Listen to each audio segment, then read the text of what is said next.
सोनिका के परिवार में सभी राहुल को जानते थे। सोनिका के माँ और बाप दोनों भट्टे पर गए हुए थे, इसलिए सोनिका, उसकी बड़ी सिस्टर प्रमिला, मीनू तीनों छुट्टी वाले दिन खेतों में काम करते थे, जैसे धान काटना, गेहूं काटना आदि। मीनू ने अपनी बड़ी बहन को राहुल की हेल्प लेने के लिए मना किया था। प्रमिला भी इसलिए मान गई क्योंकि वो राहुल को जानती थी, क्योंकि वो भी उसी स्कूल में सोनिका से अगली क्लास में पढ़ती थी। उसने भी सुनीता मैडम के मुंह से राहुल की बहुत तारीफ सुनी थी। संडे का वो दिन आखिर आ ही गया। राहुल सुबह से ही खेतों की तरफ निकल गया, जहां धान झाड़ने का काम चलना था। वहां सोनिका भी थी। बस उसे सामने देखकर ही राहुल के भीतर अलग सी ताकत आ गई। काम आसान नहीं था। धूल उड़ रही थी, धूप चढ़ रही थी, शरीर थक रहा था, लेकिन राहुल बिना रुके काम करता रहा। वो पूरे दिन बड़ी मेहनत से धान झाड़ता रहा, क्योंकि आज थकान से बड़ा एक कारण था। सोनिका उसके सामने थी। कभी वो चोरी चोरी उसे देख लेता, कभी वो काम में लगी दिखाई देती, कभी उनकी नजरें मिल जाती, और बस इतना ही राहुल के लिए काफी था। उसे लगा जैसे मेहनत भी हल्की हो गई हो। पूरा दिन पता नहीं कैसे निकल गया। जो दिन आम दिनों में लंबा लगता था, वही आज पलक झपकते गुजर गया। कभी कभी किसी की मौजूदगी घड़ी की चाल भी बदल देती है। उस दिन राहुल ने समझा, खुशी हमें आराम में नहीं मिलती, कभी कभी मेहनत में भी मिलती है।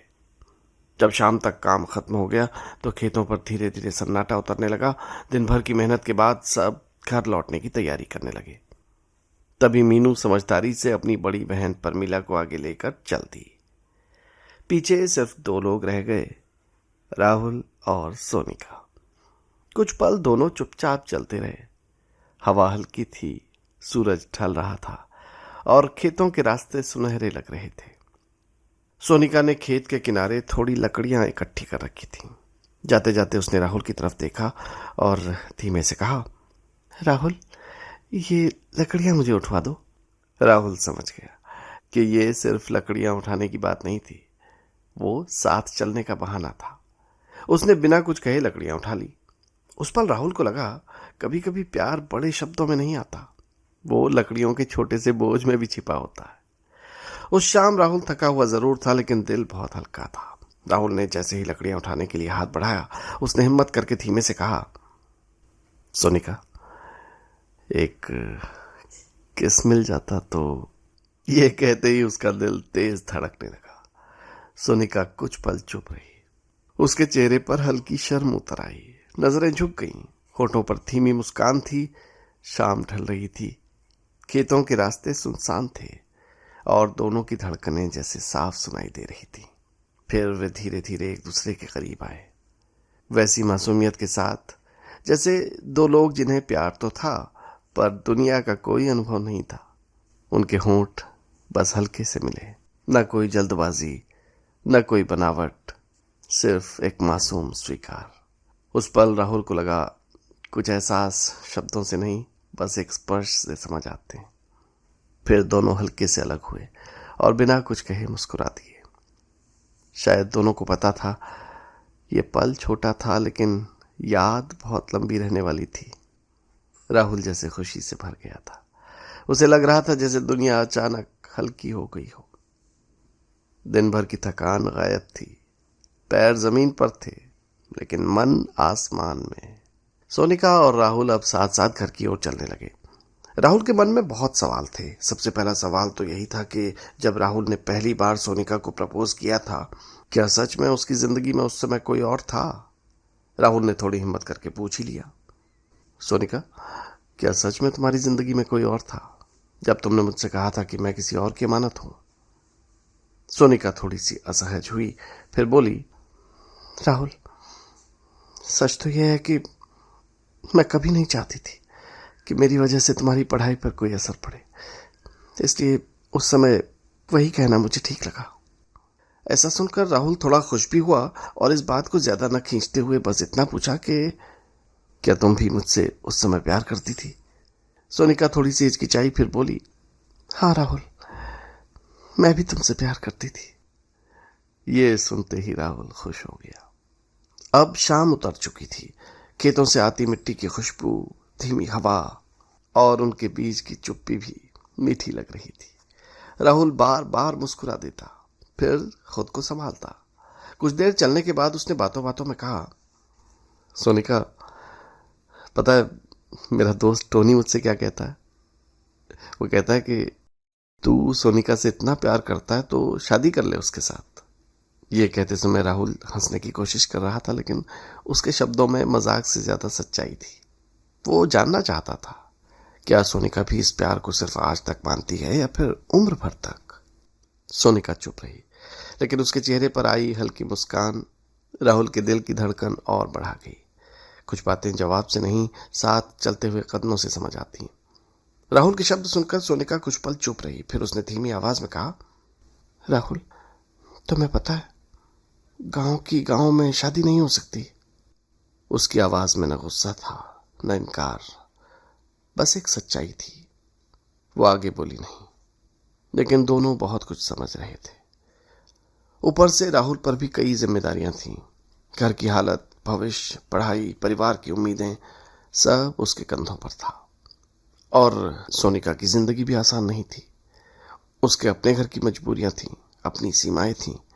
राहुल ने बात को वहीं रोक दिया। उसने न जिद की, न कोई सपना थोपने की कोशिश की, क्योंकि वो जानता था कि कुछ चाहते सच्ची होती हैं लेकिन संभव नहीं होती।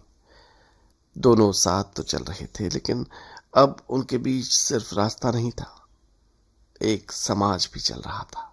उस शाम राहुल ने पहली बार महसूस किया, प्यार हमेशा दो लोगों के बीच नहीं हारता। कभी कभी वो हालातों से भी हार जाता है। रास्ता खत्म होने को था, घर अब पास आने लगे थे। राहुल जानता था कि ये साथ चलते हुए पल जल्दी खत्म हो जाएंगे। जाते जाते उसने सोनिका से धीमे से कहा, ठीक है, मेरे नंबर पर हम बात तो कर सकते हैं। उस समय न उनके पास कॉपी थी, न पेन, न फोन जैसी आसानी, बस एक याददाश्त थी और मिलने की चाहत। राहुल ने चलते चलते अपना मोबाइल नंबर एक एक अंक करके उसे याद करवाने की कोशिश की। वो हर डिजिट धीरे धीरे बोलता, फिर दोहराता, फिर पूछता, याद हुआ? सोनिका हल्की मुस्कान के साथ सुनती रही। उस रास्ते पर सिर्फ नंबर नहीं बताया जा रहा था, दूरी से लड़ने का एक तरीका खोजा जा रहा था। राहुल को लगा अगर ये नंबर उसे याद रह गया तो शायद उनका रिश्ता भी बना रहेगा। कुछ प्रेम कहानियां लेटर्स से चलती हैं, कुछ मुलाकातों से, और कुछ सिर्फ याद किए हुए नंबरों से। उस दिन राहुल ने पहली बार समझा कि साधन कम हो तो इंसान दिल से रास्ते बनाता है। उस दिन घर लौटने के बाद राहुल के मन में सिर्फ एक ही बात थी, शायद आज फोन आएगा। उसने बार बार दरवाजे की तरफ देखा, बार बार सोचा कि अगर फोन बजे तो वो क्या कहेगा। हर छोटी आवाज पर उसे लगता शायद यही होगा। शाम तक वो इंतजार करता रहा, लेकिन फोन नहीं आया। उसने खुद को समझाया, शायद मौका नहीं मिला होगा, शायद घर वाले पास होंगे। फिर अगला दिन आया। राहुल ने सुबह से ही मन में उम्मीद संभाल रखी थी। वो हर थोड़ी देर में सुनता, देखता, सोचता, लेकिन उस दिन भी फोन नहीं आया। अब कमरे में सन्नाटा था और राहुल के भीतर भी। उसे पहली बार समझ आया, कभी कभी सबसे ज्यादा दर्द न मिलने से नहीं, इंतजार से होता है। शायद नंबर याद नहीं रहा होगा, शायद हिम्मत नहीं हुई होगी, या शायद हालात साथ नहीं थे। लेकिन वजह जो भी थी, राहुल के हिस्से उस दिन बस इंतजार आया। कुछ दिनों के बाद मीनू से राहुल को एक ऐसी खबर मिली जिसने उसके भीतर सब हिला दिया। मीनू ने धीरे से बताया, राहुल, सोनिका का रिश्ता पक्का हो गया है, कुछ ही दिनों में उसकी शादी है। ये सुनते ही राहुल जैसे अंदर से तड़प उठा। उसे लगा जैसे किसी ने उसके सीने से हवा खींच ली हो। जिस नाम को उसने सपनों में रखा था, अब वो किसी और के नाम होने वाला था। राहुल ने मन ही मन सोचा, शायद इसलिए ही सोनिका ने फोन नहीं किया। फिर सोचा, शायद उसे नंबर ही याद न हुआ हो। उस रात राहुल सो नहीं पाया। बार बार वही सोच, क्या सब यहीं खत्म हो जाएगा? अगले दिन वो मीनू के पास गया। आवाज धीमी थी लेकिन बेचैनी साफ थी। उसने कहा, मीनू, मैं सोनिका से मिलना चाहता हूं। मीनू ने उसकी तरफ देखा, राहुल ने जल्दी से रास्ता भी सोच लिया था। मैं तुम्हें कॉपी देने के बहाने तुम्हारे घर आऊंगा। तुम तो मेरी क्लासमेट हो। यह सिर्फ बहाना नहीं था, एक टूटते हुए दिल की आखिरी कोशिश थी। कभी कभी इंसान मिलने नहीं जाता, वो अपने अधूरे सवालों को जवाब देने जाता है। अगले ही दिन राहुल ने देर नहीं की। वो कॉपी देने के बहाने सोनिका के घर पहुंच गया। दिल तेजी से धड़क रहा था, लेकिन चेहरे पर सामान्य भाव रखने की कोशिश कर रहा था। उसके हाथ में कॉपी थी और मन में तूफान। सोनिका का पूरा परिवार राहुल को अच्छी तरह जानता था। वे जानते थे कि राहुल मेहनती लड़का है, सीधा है और संस्कारी भी। गांव में उसकी पहचान अच्छे लड़के की थी, इसीलिए उसके आने पर किसी को कुछ भी गलत नहीं लगा। न किसी ने शक किया, न कोई सवाल उठाया। राहुल आंगन में खड़ा था, लेकिन उसके लिए यह सिर्फ घर नहीं था, ये उस लड़की की दुनिया थी जिसे वो दिल से चाहता था। उसे लगा जैसे वो पहली बार सोनिका के करीब नहीं, उसकी जिंदगी के करीब आया है। कभी कभी इज्जत इंसान को वहां तक पहुंचा देती है जहां प्यार अकेला नहीं पहुंचा पाता। जब राहुल सोनिका के घर पहुंचा तो वहां शादी की तैयारियां शुरू हो चुकी थी। आंगन में हलचल थी, लोग आते जाते दिख रहे थे। घर का माहौल बदला हुआ था, दीवारों पर नई सफेदी लग रही थी। लेकिन सबसे ज्यादा राहुल की नजर जिस बात पर पड़ी वो थी कि सोनिका खुद भी काम कर रही थी। वो अपने परिवार के साथ मिलकर दीवारों पर सफेदी कर रही थी। उसके हाथ रंग से सने थे, चेहरे पर मेहनत की थकान थी, लेकिन वो चुपचाप लगी हुई थी। ये कोई अमीर घर की शादी नहीं थी जहां सब कुछ लोग करवाते हैं। ये वो घर था जहां खुशियों को भी अपने हाथों से सजाना पड़ता है। राहुल कुछ पल उसे देखता रह गया। उसे लगा जिस लड़की के साथ उसने सपने देखे थे, आज वही किसी और की दुल्हन बनने के लिए अपना घर सजा रही है। बाहर दीवारों पर रंग चढ़ रहा था और राहुल के दिल का रंग उतर रहा था। घर में शादी की तैयारियों की हलचल चल रही थी। लोग अपने अपने काम में लगे थे। कुछ देर बाद राहुल को मौका मिला। जब सोनिका कुछ पल के लिए अकेली हुई, राहुल धीरे से उसके पास गया। उसकी आवाज कांप रही थी। उसने धीमे से कहा, सोनिका, मैं तुमसे कल ही मिलना चाहता हूं। सोनिका चुप रही। राहुल की आंखों में दर्द साफ था। वो आगे बोला, इसके बाद तुम किसी और की हो जाओगी। ये वाक्य कहते हुए जैसे उसका अपना दिल टूट रहा था। वो उसे रोक नहीं सकता था, मना नहीं सकता था, बस एक आखिरी याद मांग सकता था। उस पल दोनों के बीच कई सालों की बातें खड़ी थीं। स्कूल, पटरियां, गुलाब, ड्राइंग की किताब और अनकहा प्यार। कुछ रिश्ते पूरे नहीं होते, इसलिए लोग उनसे आखिरी पल मांगते हैं। कुछ पल की चुप्पी के बाद सोनिका ने कुछ नहीं कहा। राहुल ने धीरे से उसे अपने गले लगा लिया। उस आलिंगन में जल्दबाजी नहीं थी, बस बरसों का अपनापन था। रुकती हुई धड़कनें थीं और बिछड़ने का दर्द था। दोनों कुछ क्षण यूं ही खड़े रहे, जैसे समय भी उनके लिए ठहर गया हो। फिर राहुल ने बहुत कोमलता से उसके होंठों को आखिरी बार चूम लिया। न उसमें वासना थी, न दिखावा। वो सिर्फ विदाई थी, एक ऐसी विदाई जिसमें शब्द कम पड़ गए थे। राहुल जानता था इसके बाद रास्ते बदल जाएंगे, लेकिन उस पल उसने महसूस किया, कुछ लोग जिंदगी से चले जाते हैं, बस एक स्पर्श बनकर हमेशा रह जाते हैं। जब वो उससे अलग हुआ तो उसके पास कुछ भी नहीं था सिवाय एक याद के। राहुल ने कभी भी सोनिका को गलत नजर से नहीं देखा था। उसके मन में कभी उसके लिए कोई गंदी या स्वार्थी भावना नहीं आई। राहुल के लिए प्यार का मतलब छू लेना नहीं था, समझना था, देख लेना था, उससे दो बातें कर लेना था। जिस लड़के के लिए सोनिका से बात कर पाना ही बहुत बड़ी बात थी, उसके लिए आज वो किस मानो किसी सपने जैसा था। वो उसके लिए शरीर का नहीं, विश्वास का स्पर्श था। राहुल को हमेशा उसकी खूबसूरती से ज्यादा उसकी मौजूदगी प्यारी लगी। उसकी आवाज, उसकी सादगी, उसका अपनापन, यही सब राहुल के दिल में था। इसीलिए उसका प्यार हल्का नहीं था, वो गहरा था। कई लोग प्यार में पाने की सोचते हैं, राहुल सिर्फ साथ की सोचता था।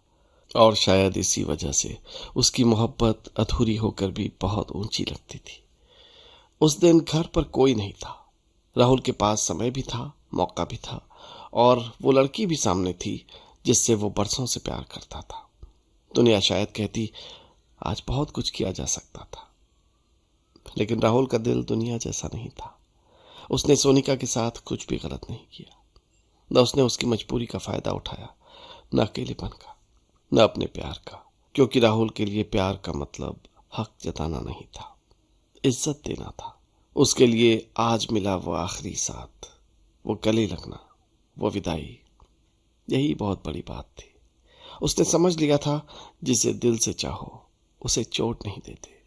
कुछ देर बाद राहुल जब सोनिका से मिलकर अपने घर को जाने लगा, तभी सोनिका ने राहुल का आवाज लगाई और कहा, राहुल, अपना साथ बस यहीं तक था। मैं चाहती हूं कि तुम मेरे जाने के बाद बहुत मेहनत करो और अपनी जिंदगी में कुछ हासिल करो। मैंने हमेशा तुम्हें यही कहते सुना था कि मुझे कुछ बनना है। अब और ज्यादा मेहनत करके कुछ बन के दिखा दो। मेरी बस यही एक अंतिम इच्छा है। राहुल, हम चाहकर भी साथ नहीं रह सकते थे, क्योंकि ये समाज हमें इसकी इजाजत नहीं देता। ये सुन के राहुल की आंखों में आंसू आ गए। आज राहुल और सोनिका दोनों समाज से हार गए थे और समाज जीत गया था। राहुल का मन वहां से जाने को बिल्कुल भी नहीं कर रहा था। फिर उसने अपने आप को समझाया कि समय आ गया है जुदा होने का। अब अपनी मां के लिए, अपने परिवार के लिए बस कुछ बनना है जिंदगी में। उसके बाद राहुल चुपचाप घर लौट आया। हाथ खाली थे, दिल भारी था, लेकिन आत्मा साफ थी। कई लोग मौके से पहचाने जाते हैं। राहुल उस मौके पर अपने चरित्र से पहचाना गया। राहुल के दिल में उस समय दो भाव साथ साथ चल रहे थे। वो खुश भी था क्योंकि अब उसे यकीन हो चुका था कि सोनिका भी उससे प्यार करती थी, लेकिन वो दुखी भी था क्योंकि अब उसकी शादी होने वाली थी। जिस प्यार को वो पाना चाहता था, अब उसे सिर्फ जाते हुए देख सकता था।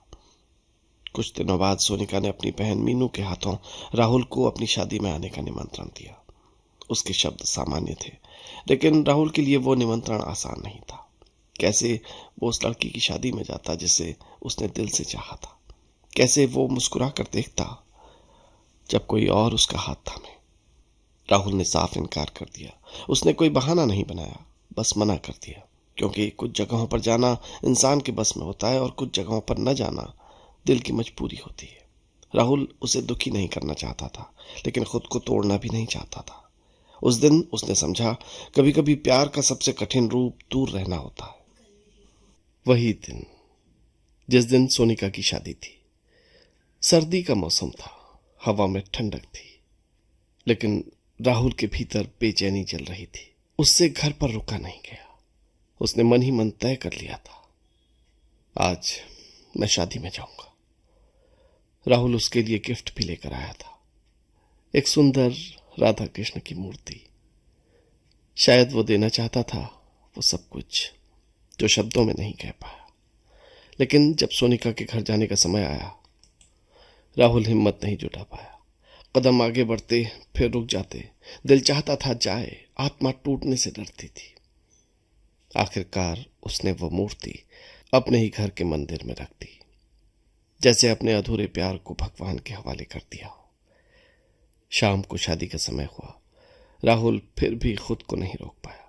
वो अपने दोस्त टोनी के साथ चादर ओढ़कर उनकी गांव की चौपाल पर पहुंच गया, दूर से देखने के लिए। पास जाने की हिम्मत नहीं थी, लेकिन आखिरी बार देखे बिना रहना भी संभव नहीं था। उस रात सर्दी बाहर थी और बिछड़न भीतर। कुछ देर तक राहुल और टोनी गांव की चौपाल की छत पर खड़े रहे। नीचे शादी की हलचल थी, रोशनी थी, लोगों की आवाजें थीं, ऊपर सन्नाटा था। टोनी समझ रहा था कि राहुल के भीतर क्या चल रहा है। उसने कुछ शब्दों से, कुछ साथ खड़े रहकर उसे संभालने की कोशिश की। राहुल दूर कहीं देखता रहा, फिर धीमी आवाज में बोला, आज वो किसी और की हो गई है। चल टोनी, घर चल। उसे एक वाक्य में बरसों का प्यार था, हार थी और स्वीकार भी। दोनों चुपचाप नीचे उतरे। राहुल घर पहुंचा। उसने रजाई ओढ़ ली और भारी मन से लेट गया। बाहर सर्द रात थी, अंदर एक कहानी ठंडी पड़ रही थी। उस रात राहुल जल्दी सोया नहीं था, बस आंखें बंद कर ली थी। अब सोनिका जा चुकी थी। गांव वही था, स्कूल वही, रास्ते वही थे, लेकिन राहुल के लिए सब कुछ बदल चुका था। वो पढ़ाई की तरफ लौटना चाहता था। किताबें खोलता, बैठता, कोशिश करता, लेकिन मन अब पहले जैसा स्थिर नहीं रहा था। कुछ दिनों बाद फर्स्ट सेमेस्टर के एग्जाम हुए। राहुल ने पेपर तो दिए, लेकिन भीतर की उलझनें अब भी साथ बैठी थी। जब रिजल्ट आया तो उसकी परफॉर्मेंस कुछ खास नहीं रही। उसे सिर्फ 70% मार्क्स मिले। दूसरों के लिए यह ठीक परिणाम हो सकता था, लेकिन राहुल जानता था कि वो इससे बेहतर कर सकता था। उसने समझ लिया, दिल के घाव हमेशा दिखाई नहीं देते, कभी कभी वे रिपोर्ट कार्ड में दिखते हैं। राहुल निराश हुआ, लेकिन टूटा नहीं, क्योंकि अब उसे एक बात समझ आने लगी थी। अगर जिंदगी ने उससे कुछ छीना है तो अब उसे कुछ बनकर वापस लेना होगा। लो मार्क्स मिलने के बाद राहुल ने खुद से एक वादा किया, अब वो ढीला नहीं पड़ेगा। उसने पढ़ाई में दिन रात एक कर दिया। सुबह से लेकर रात तक किताबें, नोट्स, सवाल दोहराई। अब यही उसकी दुनिया थी। राहुल जानता था कि वो मैथ्स में थोड़ा वीक है, इसलिए उसने गांव में ही ट्यूशन लगा लिया। वो नियमित जाता, ध्यान से पढ़ता, गलतियां पूछता और बार बार प्रैक्टिस करता। अब वो किस्मत नहीं, तैयारी पर भरोसा करने लगा था। ट्यूशन पर गांव की एक दो लड़कियां कभी कभी राहुल की तरफ देखती थीं। शायद उसकी मेहनत, उसकी शांति या उसका स्वभाव उन्हें अच्छा लगता था। लेकिन राहुल अब बदल चुका था। उसने नजरें उठाई भी नहीं। उसका मन अब किसी चेहरे पर नहीं, अपने भविष्य पर लगा था। जिस दिल ने कभी इंतजार सीखा था, अब वही दिमाग मेहनत सीख रहा था। राहुल ने समझ लिया था, कुछ लोग जिंदगी से चले जाते हैं, लेकिन उनकी याद अगर सही दिशा दे दे तो दर्द भी वरदान बन जाता है। राहुल ने 10वीं के सेकंड सेमेस्टर के एग्जाम पूरे आत्मविश्वास के साथ दिए। इस बार वो पहले वाला राहुल नहीं था।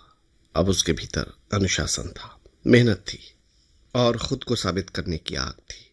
दिन रात की पढ़ाई, मैथ्स की प्रैक्टिस, ट्यूशन की मेहनत, सब अब आंसर शीट में उतरने वाला था।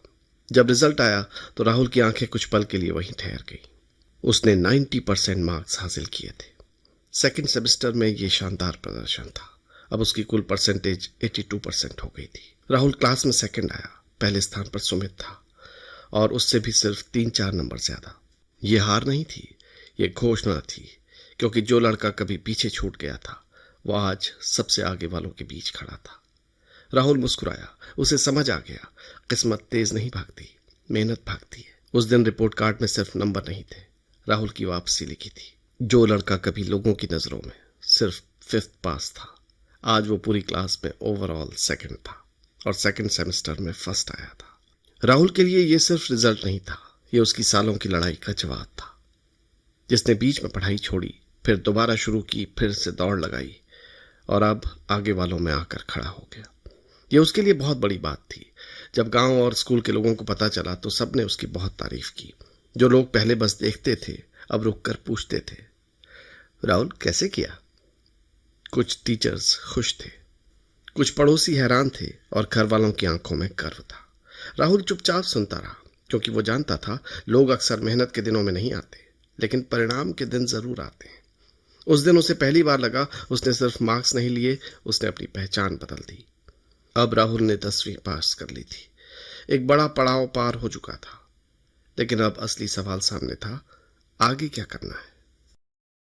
पढ़ाई जारी रखे, कोई हुनर सीखे, घर की जिम्मेदारियां संभाले या नौकरी की राह पकड़े?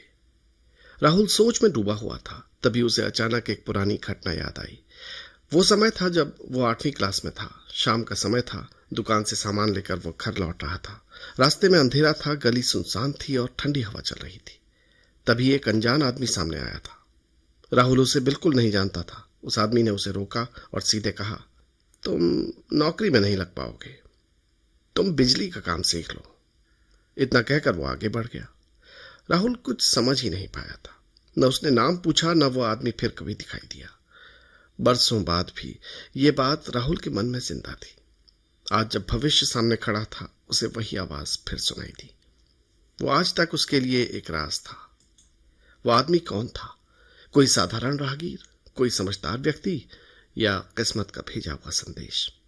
राहुल जवाब नहीं जानता था, लेकिन कभी कभी जिंदगी में कुछ लोग सिर्फ एक वाक्य कहने आते हैं और फिर हमेशा के लिए गायब हो जाते हैं। उस अनजान आदमी की बात राहुल के मन में बरसों से अटकी हुई थी। तुम नौकरी में नहीं लग पाओगे। लेकिन अब राहुल पहले वाला लड़का नहीं था, वो हार मानने वालों में से नहीं था।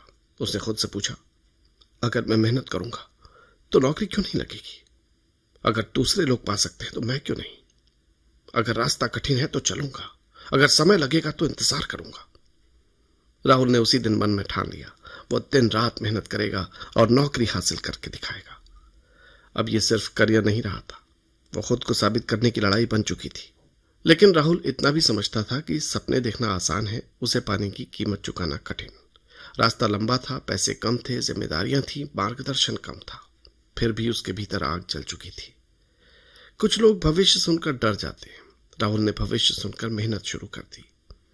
राहुल ने मन ही मन एक फैसला कर लिया था, अगर उसके अच्छे मार्क्स आए तो वो ITI में इलेक्ट्रीशियन ट्रेड करेगा। कहीं ना कहीं उस अनजान आदमी की बात अब भी उसके मन में थी, तुम बिजली का काम सीख लो। राहुल ने सोचा शायद उस बात में भी कोई संकेत छुपा हो। अब उसके नंबर अच्छे आ चुके थे, रास्ता खुल चुका था। लेकिन राहुल सिर्फ सपने नहीं देख रहा था, वो हिसाब भी समझ रहा था। ITI का सबसे बड़ा फायदा यह था कि अगर गवर्नमेंट जॉब नहीं मिली तो कम से कम प्राइवेट जॉब तो मिल ही जाएगी। उसके लिए यह सिर्फ कोर्स नहीं था, यह घर संभालने का रास्ता था।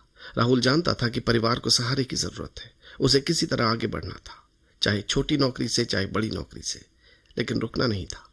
कुछ लोग करियर अपने लिए चुनते हैं, राहुल करियर अपने परिवार के लिए चुन रहा था। राहुल ने हिम्मत करके ITI का फॉर्म भर दिया। यह उसके जीवन का एक नया कदम था। उसे लग रहा था अब शायद जिंदगी का रास्ता बनना शुरू हो गया है। कुछ दिनों बाद एडमिशन लिस्ट आई। राहुल का एडमिशन हो गया था। यह सुनकर वो बहुत खुश हुआ, लेकिन खुशी के साथ साथ एक नई चिंता भी आ गई। उसका एडमिशन घर से लगभग 50-60 किलोमीटर दूर हुआ था। इतनी दूरी सिर्फ किलोमीटर नहीं थी, वो रोज का किराया था। आने जाने की थकान थी, समय की कमी थी और गरीब घर की मुश्किल थी। राहुल कुछ पल चुप रहा। उसे समझ आ गया जिंदगी ने दरवाजा खोला है, लेकिन सामने सीढ़ियां लंबी रखी है। अब सवाल एडमिशन का नहीं था, अब सवाल था निभाने का। कुछ लोगों को मौका मिलता है, कुछ लोगों को मौका मिलता है और साथ में परीक्षा भी। राहुल दूसरे वालों में था। अब राहुल की जिंदगी बदल चुकी थी। आराम की सुबह खत्म हो गई थी। वो रोज सुबह जल्दी 6 बजे उठता। नींद पूरी हो या न हो, ठंड हो या गर्मी, उसे उठना पड़ता था। जल्दी जल्दी तैयार होकर वो 7 बजे की ट्रेन पकड़ता। स्टेशन की भागदौड़, भीड़, सीटी की आवाज और मन में भविष्य की चिंता, यही उसकी नई सुबह थी। लेकिन सफर यहीं खत्म नहीं होता था। दूसरे स्टेशन पर उतरने के बाद उसे वहां से 3-4 किलोमीटर चलकर ITI पहुंचना पड़ता था। धूल भरी सड़कें, थकते कदम, कंधे पर बैग और जेब में सीमित पैसे। फिर भी राहुल चलता था, क्योंकि उसे पता था मंजिल बैठे रहने वालों को नहीं मिलती। ये रोज का सफर सिर्फ ITI तक नहीं था, वो गरीबी से निकलकर सम्मान तक का रास्ता था। कई लोग सपने देखते हैं, राहुल सपनों तक पैदल जा रहा था। सुबह का संघर्ष खत्म होता तो दिन भर ITI की पढ़ाई चलती। लेकिन राहुल की परीक्षा सिर्फ क्लासरूम तक सीमित नहीं थी। शाम को उसकी छुट्टी 5 बजे होती। दूसरों के लिए घर लौटने का समय था, राहुल के लिए संघर्ष का दूसरा हिस्सा। ITI से निकलकर वो लगभग 1 किलोमीटर पैदल चलता बस पकड़ने के लिए। जब बस आती तो उसमें जगह मिलना आसान नहीं होता था। कई बार वो बस के पीछे लटक कर सफर करता। धूल उड़ती, हवा लगती, हाथों में पकड़ मजबूत रखनी पड़ती। लेकिन राहुल को गिरने से ज्यादा डर रुक जाने का था। वो किसी तरह अपने शहर पहुंचता, फिर वहां से 3-4 किलोमीटर पैदल चलकर घर जाता। जब तक वो घर पहुंचता रात हो चुकी होती। शरीर थका हुआ, पैर टूटे हुए, लेकिन आंखों में सपना जिंदा। कुछ लोग शाम को आराम करते हैं, राहुल शाम को भी भविष्य कमाता था। उसका हर दिन यही था, सुबह ट्रेन, दिन भर पढ़ाई, शाम बस, रात पैदल और फिर अगली सुबह सब दोबारा। धीरे धीरे राहुल की जिंदगी सिर्फ सफर और पढ़ाई तक सीमित नहीं रही। ITI में उसके अच्छे खासे दोस्त बन गए। अब वहां उसका अपना एक छोटा सा संसार था। कुछ साथी ऐसे थे जो हंसी बांटते थे, कुछ ऐसे जो मुश्किल आसान कर देते थे। शाम के समय वो सब ग्राउंड पर मिलकर वॉलीबॉल खेलते।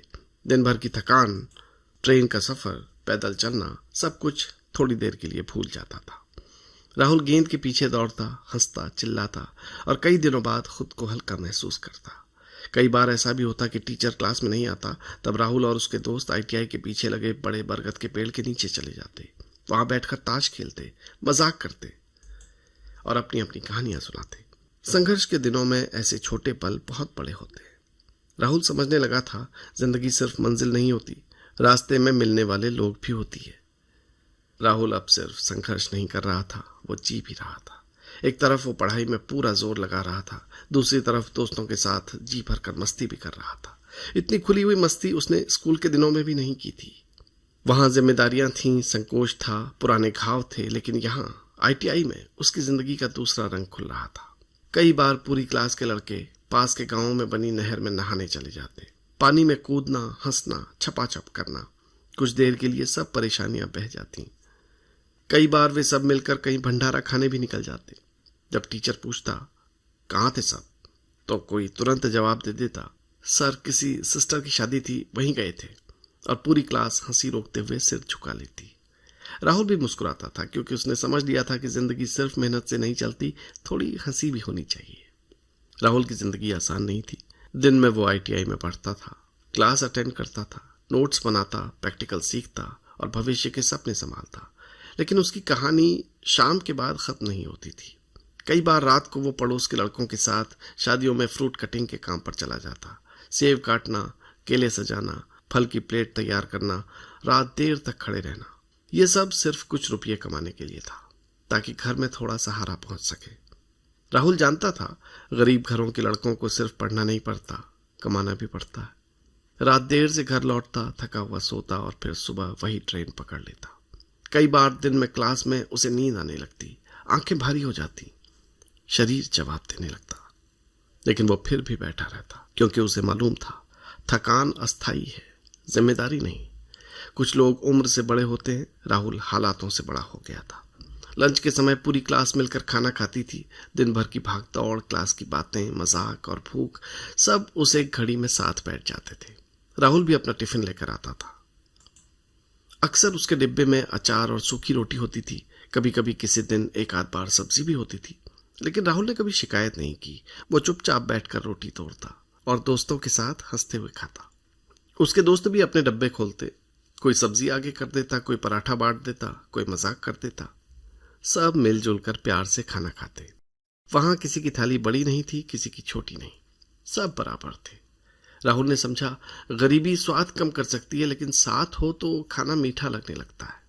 उसके लिए वो सूखी रोटी भी खास थी, क्योंकि उसमें मां की मेहनत थी, दोस्तों का अपनापन था और भविष्य की भूख भी। देखते ही देखते समय आगे बढ़ता गया।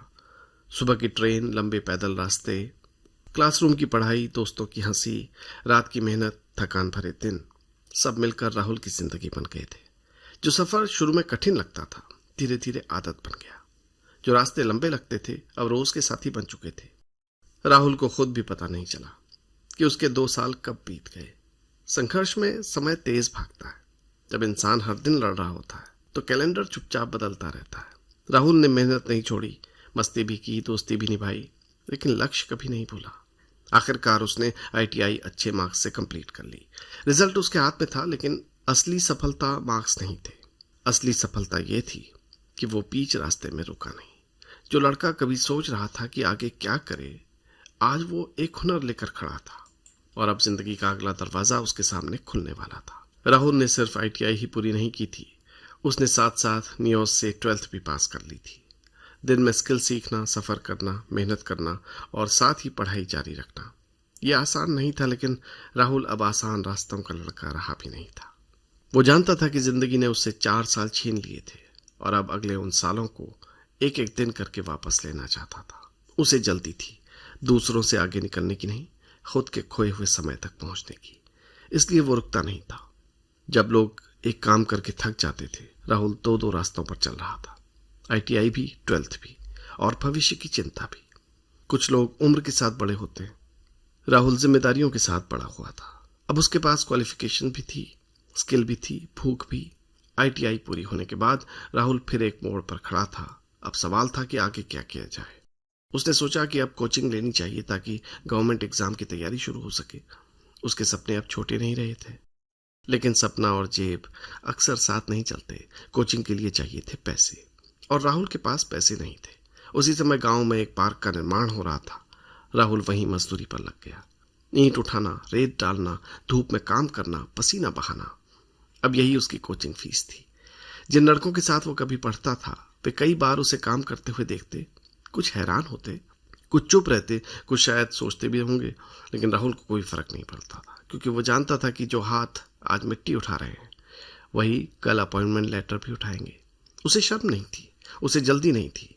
कुछ लोग हालात से हार जाते हैं, राहुल हालात को मजदूरी पर लगा चुका था।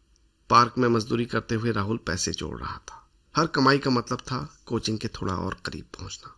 लेकिन पैसे धीरे धीरे जुट रहे थे और जरूरतें तेजी से बढ़ रही थी। तभी उसका दोस्त टोनी उसके पास आया। उसने कहा, एक रास्ता है पैसे कमाने का। राहुल ने उसकी तरफ देखा। टोनी ने एक लड़के के बारे में बताया जो इंग्लिश में बार बार पास नहीं हो पा रहा था। फिर उसने कहा, उसका पेपर तुम दे दो, वो तुम्हें 2500 रुपये देगा, कोचिंग लग जाएगी। राहुल कुछ पल चुप रह गया। 2500 उसके लिए छोटी रकम नहीं थी। उस रकम में फीस थी, उम्मीद थी और आगे बढ़ने का मौका था। लेकिन उस रास्ते में सच्चाई नहीं थी।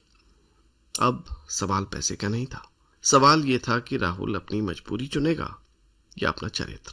कुछ मोड़ ऐसे आते हैं जहां गरीबी सिर्फ जेब नहीं जांचती, इंसान को भी जांचती है। राहुल ने बहुत सोचने के बाद उस लड़के का पेपर देने का मन बना लिया। उसे कोचिंग चाहिए थी, आगे बढ़ना था और पैसों की जरूरत थी। कभी कभी इंसान सही और गलत में नहीं, मजबूरी और जरूरत में फंस जाता है। एग्जाम वाले दिन राहुल अंदर गया। उसके लिए पेपर कठिन नहीं था। जहां दूसरे 3 घंटे लगाते, राहुल ने पूरा पेपर सिर्फ 1 घंटे में लिख दिया। उसकी तैयारी और समझ साफ दिखाई दे रही थी। बाहर निकलते ही उस लड़के ने उसे 2000 रुपये दे दिए और कहा, बाकी 500 रुपये पास होने के बाद दूंगा। कुछ समय बाद रिजल्ट आया। वो लड़का पास हो गया था, लेकिन उसने बाकी 500 रुपये कभी नहीं दिए। राहुल ने पैसे मांगे भी नहीं, शायद इसलिए नहीं कि रकम छोटी थी, बल्कि इसलिए कि उसे अपने किए का बोझ पहले ही महसूस हो चुका था। उस दिन राहुल ने समझा, गलत रास्ते हमेशा बड़े नुकसान नहीं देते। कभी कभी वो छोटी रकम देकर भी भीतर को छीन लेते हैं। राहुल के घर की हालत ठीक नहीं थी। उसका भाई धीरा अब घर पर ही रहने लगा था, क्योंकि उसकी तबीयत अक्सर खराब रहती थी। घर की जिम्मेदारियां बढ़ती जा रही थी। कमाने का बोझ लगभग पूरा उसकी माँ के कंधों पर आ गया था। राहुल ये सब देख रहा था। वो कोचिंग लेना चाहता था, गवर्नमेंट एग्जाम की तैयारी करना चाहता था, लेकिन घर की हालत सपनों से बड़ी खड़ी थी। उसने फैसला किया, अब कोचिंग नहीं लूंगा, पहले कोई जॉब ढूंढूंगा। ये फैसला उतना आसान नहीं था। उसने अपने सपनों को छोड़ा नहीं था, बस थोड़ी देर के लिए रोक दिया था। कुछ दिनों बाद राहुल एक प्राइवेट कंपनी में सिलेक्शन के लिए इंटरव्यू देकर आया। वो नर्वस भी था, उम्मीद भी थी। फिर खबर आई, राहुल का सिलेक्शन हो गया था। उसके साथ उसका एक दोस्त भी सेलेक्ट हुआ, जिसने उसके साथ ITI की थी। राहुल मुस्कुराया। ये कोई बहुत बड़ी मंजिल नहीं थी, लेकिन घर की तरफ पहला मजबूत कदम था। कुछ लोग करियर चुनते हैं, कुछ लोग जिम्मेदारी। राहुल ने दोनों को साथ लेकर चलना सीखा था। राहुल अपने ITI के दोस्त उर्वेश के साथ कंपनी ज्वाइन करने निकल पड़ा। दोनों के मन में उम्मीद थी। घर से बाहर निकलकर कमाने की दुनिया में पहला कदम था। वहां पहुंचने के बाद भी इंटरव्यू होना था। राहुल और उर्वेश ने भी वो पास कर लिया। अब लग रहा था कि नौकरी लगभग मिल चुकी है, लेकिन बात यहीं खत्म नहीं हुई। रात हो चुकी थी। न कभी उर्वेश घर के बाहर रुका था, न राहुल। फिर भी राहुल ने मन में ठान लिया था, हर हाल में नौकरी करूंगा। कंपनी वालों ने रहने के लिए जो कमरा दिया, उसे देखकर दोनों चुप रह गए। उसके आसपास गंदा नाला था, कोई ढंग की लाइट नहीं थी और माहौल भी रहने लायक मुश्किल से था। राहुल फिर भी तैयार हो गया, क्योंकि उसे हालात से ज्यादा घर की मजबूरी दिख रही थी। लेकिन उर्वेश वहां नहीं रह सकता था। वो घर जाना चाहता था। राहुल ने उसे अकेले भेजना ठीक नहीं समझा, इसलिए उसने अपनी नौकरी की जल्दी से पहले दोस्ती को रखा। दोनों रात को वापस घर लौट आए। कुछ लोग नौकरी पाने जाते हैं। राहुल जहां गया वहां अपना चरित्र भी साथ ले गया। राहुल के पास वही पैसे बचे थे जो उसने पहले एग्जाम देकर कमाए थे।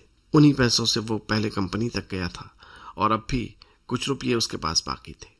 ये रकम बड़ी नहीं थी, लेकिन राहुल के लिए हर रुपया उम्मीद था। पहली बार लौट आने के बाद भी उसने हार नहीं मानी। उसने मन ही मन तय कर लिया कि मैं फिर से जाऊंगा। वो जगह उसके घर से करीब 200 किलोमीटर दूर थी। दूरी लंबी थी, सफर कठिन था और भविष्य अब भी अनिश्चित। लेकिन राहुल अब डरने वालों में नहीं था। वो वीवो मोबाइल कंपनी थी। राहुल ने सोचा, अगर मौका वहीं है तो जाना फिर भी पड़ेगा। इस बार उसने अपने ही गांव के एक ऐसे लड़के को साथ चलने के लिए तैयार किया जिसे नौकरी की बहुत जरूरत थी। राहुल सिर्फ खुद के लिए नहीं सोच रहा था। वो जानता था संघर्ष झेलने वाला इंसान दूसरे संघर्षरत लोगों को पहचान लेता है। दोनों ने सफर की तैयारी की। राहुल फिर से निकलने वाला था, पहले से ज्यादा समझदार, पहले से ज्यादा मजबूत। जब राहुल को ज्वाइनिंग का मैसेज मिला तो उसने सिर्फ अपने बारे में नहीं सोचा, उसने वही मैसेज अपने साथ आने वाले गांव के लड़के के मोबाइल पर भी भिजवा दिया। राहुल चाहता था कि अगर किस्मत दरवाजा खोल रही है तो वो सिर्फ उसके लिए न खुले। दोनों साथ सफर करके वहां पहुंचे। दिल में डर भी था, उम्मीद भी। जब वहां मैसेज चेक किया गया तो एक और खुशी सामने आई, उस लड़के का भी सिलेक्शन हो गया था। वो कुछ पल तक विश्वास ही नहीं कर पाया। राहुल मुस्कुरा दिया।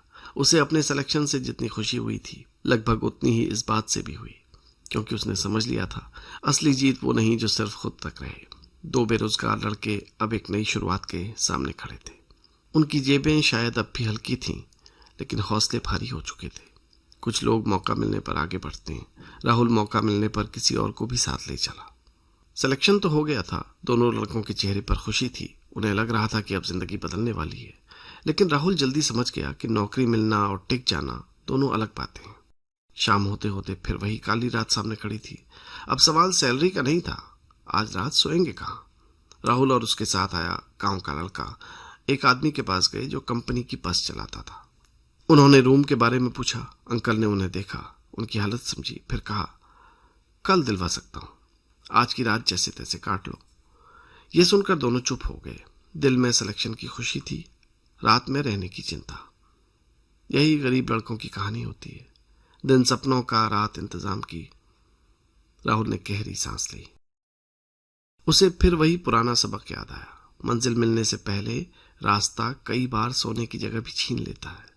उस रात उन्हें सिर्फ नौकरी नहीं मिली थी, जिंदगी का अगला इम्तिहान भी मिला था।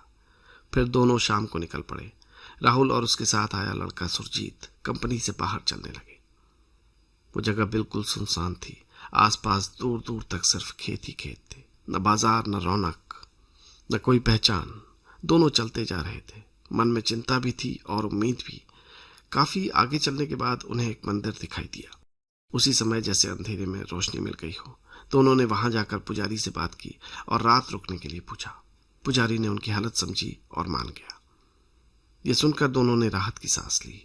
उन्हें एक कमरे की छत पर लेटने की जगह मिल गई। खाना खाने के लिए आसपास एक छोटे से ढाबे पर जाकर खाना खा लिया। सादा खाना था, लेकिन उस समय वही दावत जैसा लगा। अब उन्हें थोड़ा सुकून मिला। दिन भर की भागदौड़ के बाद पहली बार लगा कि रात कट जाएगी।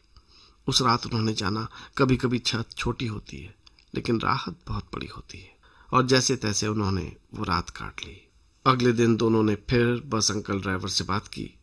उनकी मदद से उन्हें एक कमरा मिल गया। किराया था 1000 रुपये महीना। राहुल और सुरजीत ने बिना देर किए वो कमरा ले लिया, क्योंकि उनके लिए वो सिर्फ कमरा नहीं था, परदेश में पहली पनाह था। कमरे में ज्यादा कुछ नहीं था, न बिस्तर, न फर्नीचर, न आराम। दोनों फर्श पर ही सोते थे। गर्मी से बचने के लिए उन्होंने छोटा सा इलेक्ट्रिक पंखा लगवा लिया। वही उनकी रातों की राहत था। घर के ठीक आगे एक छोटा सा नाला था, जहां से बहुत बदबू आती थी। हवा भी आती तो साथ में परेशानी लाती, लेकिन राहुल शिकायत नहीं करता था।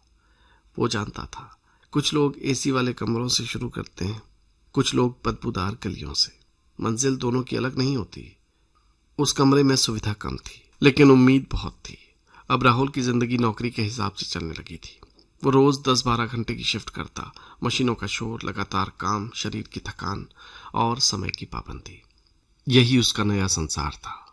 हर महीने उसे 14,000 सैलरी मिलती थी। रकम बहुत बड़ी नहीं थी, लेकिन राहुल के लिए ये सम्मान की कमाई थी। जब कभी काम करते करते वो बहुत थक जाता तो थोड़ी देर रुककर सामने फैले खेतों की तरफ देखता। उसे अपना गांव याद आता। उसे याद आता कि वहां तेज धूप में गेहूं काटने पड़ते। वो काम और भी कठिन था। झुककर घंटों काम करना, धूप सहना, शरीर तोड़ देने वाली मेहनत। तब राहुल खुद से कहता, ये थकान भी ठीक है, कम से कम यहां मेहनत के बदले तय सैलरी तो है। उसने सीख लिया था, जो इंसान मुश्किल देख चुका हो वो हर अगली परेशानी को तुलना में हल्का समझता है। राहुल शिकायत कम करता था, क्योंकि उसको पता था दुनिया में कई लोग इससे भी भारी बोझ उठाकर चल रहे हैं। अब राहुल कमाकर घर पैसे भेजने लगा था। हर महीने उसकी कमाई का एक हिस्सा सीधे घर पहुंचता। उसके घर वालों को भी सहारा मिल गया था। राशन आसान हुआ, दवाइयों में मदद मिली और घर में थोड़ी राहत आने लगी। राहुल दूर था, लेकिन उसकी कमाई घर के साथ खड़ी थी। इसी बीच उसके भाई धीरा ने अपना पथरी का ऑपरेशन करवा लिया था। ऑपरेशन की वजह से वो काम नहीं कर पा रहा था। राहुल की चिंता और बढ़ गई थी। राहुल सब सुन रहा था, सब महसूस कर रहा था, लेकिन नौकरी के कारण घर मिलने नहीं जा पाया। वो चाहकर भी साथ नहीं पहुंच सका। उसे फोन पर ही घर वालों से धीरा के बारे में पूछना पड़ता। अब कैसे? दर्द कम हुआ? डॉक्टर क्या कह रहा है? कभी कभी दूर रहकर कमाना पास रहकर रोने से कठिन होता है। राहुल ने समझा, जिम्मेदारी सिर्फ पैसा भेजना नहीं होती, कई बार दर्द सुनकर भी चुप रहना पड़ता है। उसकी जेब कमाने लगी थी, लेकिन दिल अब भी घर में रहता था। राहुल ने उस मोबाइल कंपनी में लगभग 3 महीने काम किया। इन 3 महीनों ने उसे बहुत कुछ सिखाया। समय पर उठना, लंबी शिफ्ट करना, घर पैसे भेजना और परदेश में टिकना। लेकिन राहुल उन लोगों में से नहीं था जो पहली सीढ़ी कोई मंजिल मान ले। इसी बीच उसे पता चला कि मारुति सुजुकी अप्रेंटिस के लिए भर्ती कर रही है। यह उसके लिए बड़ा मौका था। वो इंटरव्यू देने चला गया। दिल में घबराहट थी, लेकिन अनुभव अब पहले से ज्यादा था। कुछ समय बाद खबर आई, राहुल सेलेक्ट हो गया था। यह सुनकर उसके भीतर नई रोशनी चल उठी। उसने मोबाइल कंपनी छोड़ दी। राहुल अब गुड़गांव में मारुति सुजुकी में 1 साल की अप्रेंटिस करने लगा। यह सिर्फ कंपनी बदलना नहीं था, ये स्तर बदलना था। कल तक वो किसी तरह नौकरी ढूंढ रहा था, आज बड़े नाम के साथ काम कर रहा था। राहुल समझ गया, जो चलता रहता है रास्ते उसी के लिए खुलते हैं। मारुति सुजुकी में राहुल को सैलरी भी लगभग 14,000 ही मिलती थी। रकम वही थी, लेकिन अब सोच अलग थी। यहाँ उसे अप्रेंटिस का डिप्लोमा भी मिलने वाला था। राहुल समझ चुका था, कभी कभी कमाई से ज्यादा सीखना कमाता है। इसलिए वो ड्यूटी भी करता और साथ साथ पढ़ाई भी। दिन में काम, रात में किताबें, बीच में थकान। लेकिन राहुल की आदत बन चुकी थी 2 जिंदगियां साथ जीने की। इसी दौरान उसने दिल्ली मेट्रो रेल कॉरपोरेशन का एग्जाम दिया। उसे उम्मीद थी कि शायद ये अगला बड़ा कदम हो। रिजल्ट आया, राहुल सिर्फ 5 नंबर से रह गया। कुछ देर वो चुप रहा। इतनी मेहनत, इतनी तैयारी और मंजिल इतनी पास होकर भी दूर। लेकिन उसने हार नहीं मानी, क्योंकि राहुल जानता था, कभी कभी किस्मत दरवाजा बंद नहीं करती, बस कहती है थोड़ा और मेहनत करो।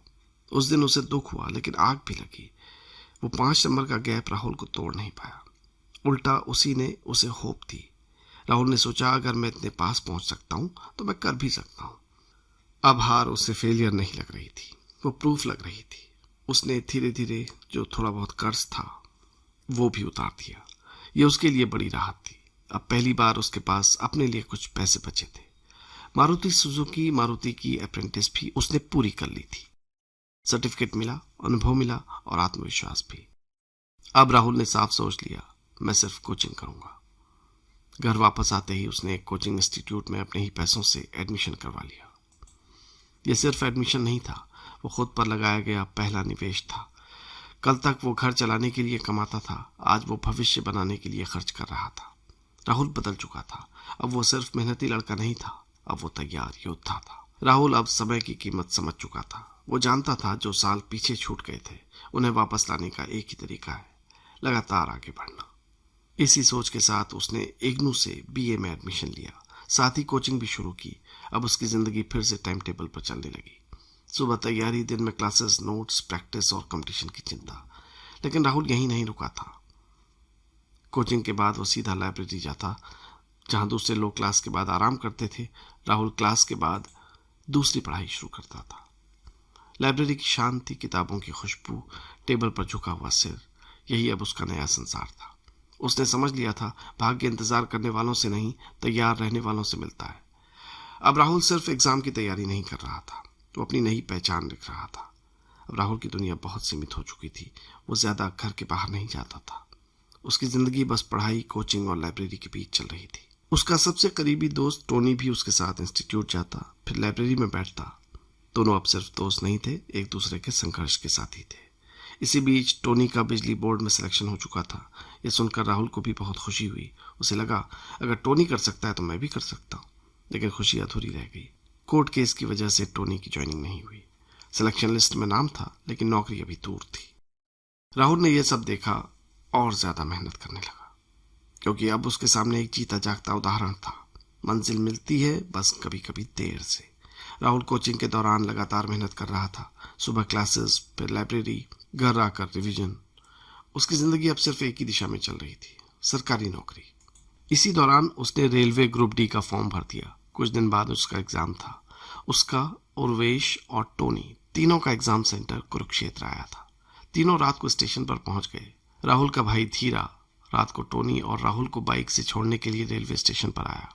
जितनी मेहनत राहुल कर रहा था उतनी ही मेहनत उसका भाई धीरा भी कर रहा था। कितनी बार धीरा राहुल को पेपर दिलाने के लिए स्टेशन पर छोड़ के आता। जब वो पेपर दे के जाता तो रात को उसे लेने जाता। धीरा भी बस यही चाहता था कि जो मैं नहीं कर पाया वो राहुल कर दे तो कामयाब हो जाए। राहुल, उर्वेश और टोनी तीनों जनरल डब्बे में चढ़ गए। भीड़ इतनी कि पांव रखना भी मुश्किल। जैसे तैसे करके रात को 2 बजे कुरुक्षेत्र स्टेशन पर उतरे। अभी भी रात थी और ठंड ऐसी कि पैर कांप जाए। अब तीनों के लिए यही समस्या थी कि कैसे भी सुबह हो जाए। तीनों स्टेशन के फर्श पर चादर बिछा के लेट गए। फर्श इतना ठंडा था मानो वो किसी बर्फ पर लेटे हो। जैसे तैसे सुबह हुई, वो एग्जाम सेंटर पहुंचे और एग्जाम देकर वापस लौटे। आज फिर रात को उसका भाई धीरा उसे लेने आया था। ऐसे कितने ही एग्जाम राहुल अब दे चुका था, लेकिन कभी 1 नंबर तो कभी 2 नंबर से रह जाता। कुछ दिन बाद रेलवे ग्रुप डी का रिजल्ट आया। इसमें भी राहुल 0.5 नंबर से रह गया। उर्वेश, राहुल और टोनी तीनों ने ये एग्जाम दिया था और तीनों ही फेल कर गए। अब राहुल की हिम्मत टूटने लग गई थी, क्योंकि कितने ही एग्जाम वो फेल कर चुका था। और फिर एक दिन उसे अपने घर वालों के माध्यम से एक ऐसी खबर मिली जिसने उसको तोड़ कर रख दिया। उसकी माँ ने राहुल को बताया कि बेटा, अपने गांव की एक लड़की सोनिका अब इस दुनिया में नहीं रही। राहुल की माँ ने बताया कि वो काफी दिनों से बीमार चल रही थी। वो लड़की उसकी माँ के लिए गांव की एक साधारण लड़की थी, लेकिन राहुल के लिए तो वो लड़की उसकी दुनिया थी। हालांकि उसकी शादी हो चुकी थी, लेकिन राहुल के लिए आज भी वो उसकी यादों की वजह से साथ थी। राहुल अपनी माँ को दुख दिखा भी नहीं सकता था। वो बस वहां से सुन के घर की छत पर उदास बैठ गया, क्योंकि ये सुनते ही मानो राहुल के नीचे जमीन खिसक गई थी। उसकी सांसें थमी सी रह गईं, आंखें एक पल के लिए खाली हो गई। जिस नाम ने कभी उसके दिल में धड़कन जगाई थी, आज वही नाम उसकी रूह को तोड़ गया। उसे यकीन नहीं हुआ कि जिस चेहरे को देखने के लिए वो गलियों में भटकता था, जिसकी एक मुस्कान से उसका दिन बन जाता था, अब वो सिर्फ याद बनकर रह गई है। राहुल बैठा रहा, लेकिन उसके अंदर बहुत कुछ टूट चुका था। यह सुनकर राहुल को बहुत अफसोस हुआ। उसके दिल में एक टीस उठी। काश उसने एक बार सोनिका से मिलने की कोशिश की होती। काश उसने हाल पूछ लिया होता। काश एक आखिरी बार उसे देख लिया होता। लेकिन वो कोशिश करता भी कैसे? उसका मन इसके लिए गवाही ही नहीं देता था, क्योंकि सोनिका की शादी हो चुकी थी। राहुल हमेशा उसकी खुशियों की दुआ करता था, इसलिए उसने कभी उसकी नई जिंदगी में दखल देने की नहीं सोची। वो खुद को समझाता रहा कि कुछ रिश्ते यादों में अच्छे लगते हैं, हकीकत में नहीं। पर आज जब सच सामने था तो उसके सारे तर्क टूट चुके थे। अब उसके पास सिर्फ अफसोस था और कुछ अधूरे सवाल जो शायद उम्र भर उसके साथ रहने वाले थे। कभी कभी हम किसी की इज्जत में दूर रहते हैं और बाद में वही दूरी सबसे बड़ा दर्द बन जाती है।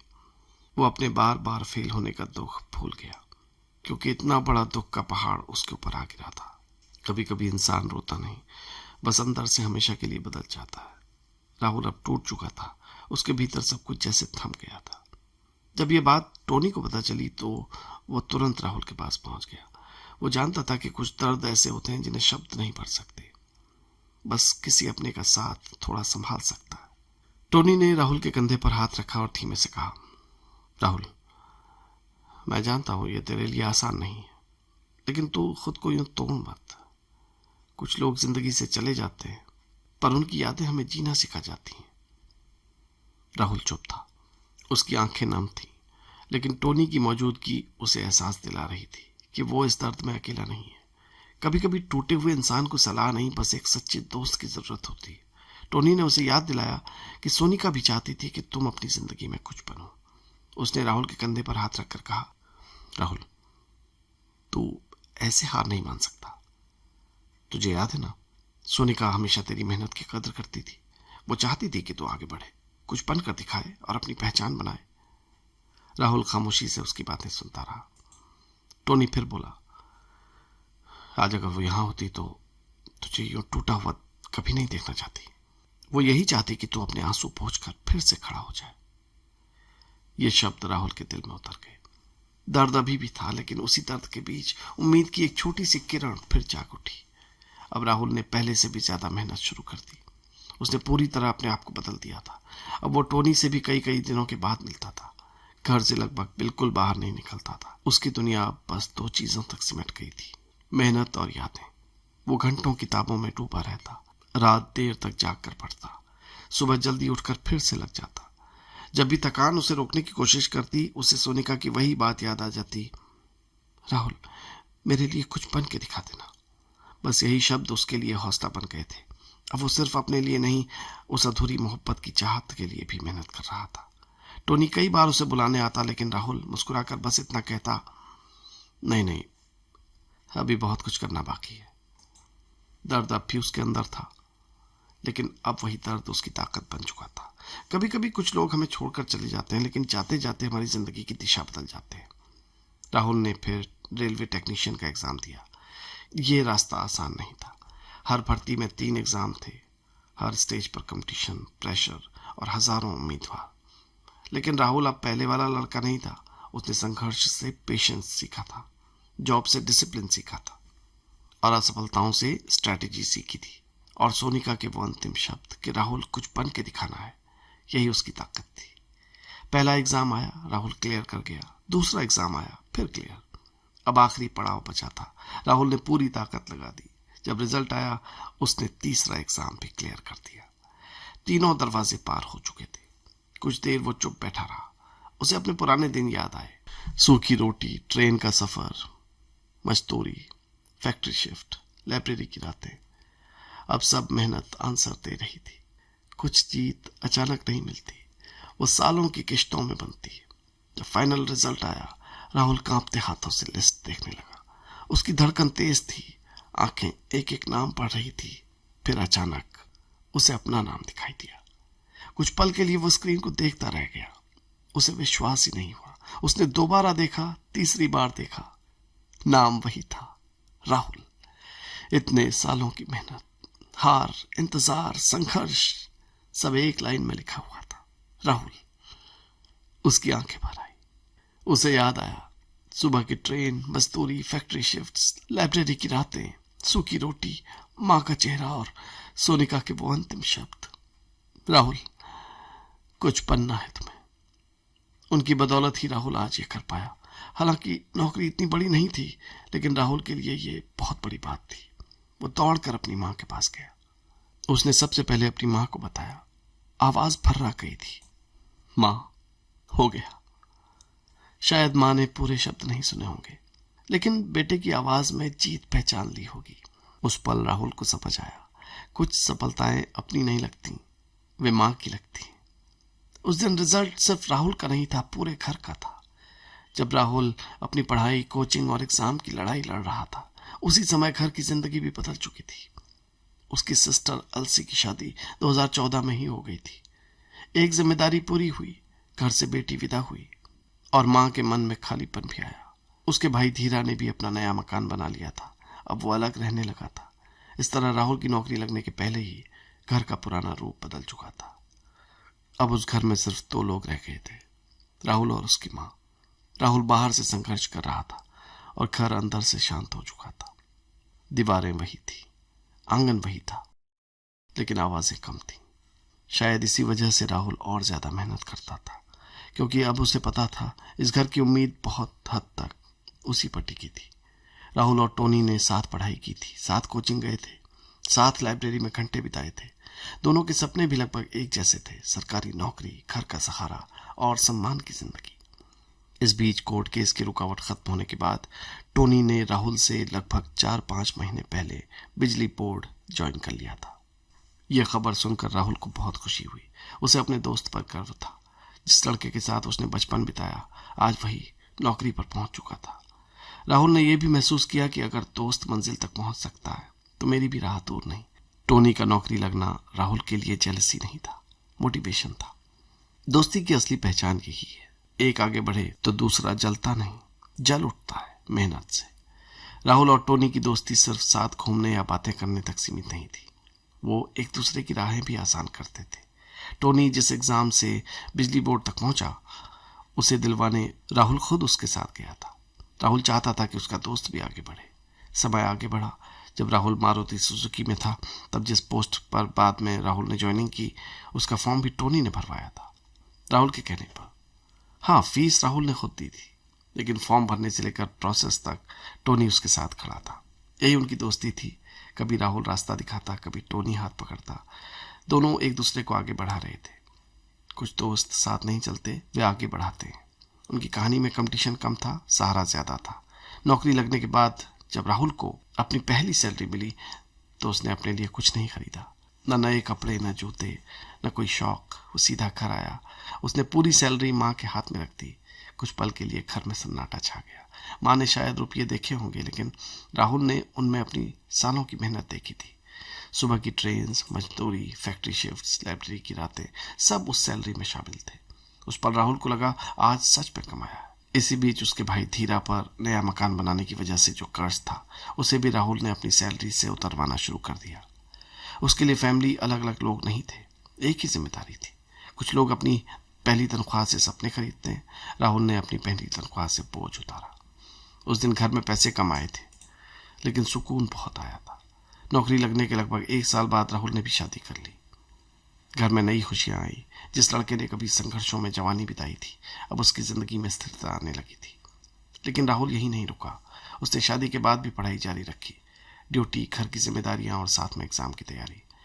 इसी दौरान उसने एक और एग्जाम दिया, और इस बार फिर मेहनत ने उसका साथ दिया। राहुल एग्जाम क्लियर कर गया। अब वो भारतीय रेलवे में जूनियर इंजीनियर बन गया। उस दिन उसने पीछे मुड़कर देखा। एक समय था जब लोग उसे सिर्फ 5th पास कहकर पहचानते थे, और आज वही राहुल जूनियर इंजीनियर कहलाता था। सूखी रोटी से लेकर सिलेक्शन लिस्ट तक, मजदूरी से लेकर मशीनों तक, लाइब्रेरी से लेकर रेलवे तक, उसने हर सीढ़ी चढ़ी थी। लोग डिग्री देखते हैं, जिंदगी संघर्ष देखती है। राहुल की जीत नौकरी नहीं थी। उसकी जीत ये थी कि उसने अपने बारे में दुनिया की राय बदल दी। राहुल आज बहुत आगे निकल चुका था। घर, नौकरी, शादी, सम्मान, जिंदगी ने उसे बहुत कुछ दे दिया था। लेकिन कुछ चीजें थी जो समय भी उससे नहीं ले पाया। आज भी राहुल के पास वो ड्राइंग बुक मौजूद है, वही किताब जो कभी सोनिका की थी, वही किताब जिसमें उसने कभी एक गुलाब संभाल कर रखा था। लेकिन अब वो गुलाब उसमें नहीं है। राहुल को खुद भी नहीं पता कि कब, कैसे, कहाँ खो गया। शायद पन्नों के बीच से सूख कर बिखर गया, शायद किसी सफाई में गिर गया, या शायद समय चुपचाप उसे ले गया। किताब बच गई, लेकिन गुलाब नहीं। जैसे याद बच गई, पर वो मौसम नहीं। राहुल जब कभी वो किताब खोलता है, तो उसे लगता है कुछ चीजें खोकर भी साथ रहती हैं, और कुछ चीजें साथ रहकर भी कब खो जाती हैं, पता नहीं चलता। समाप्त।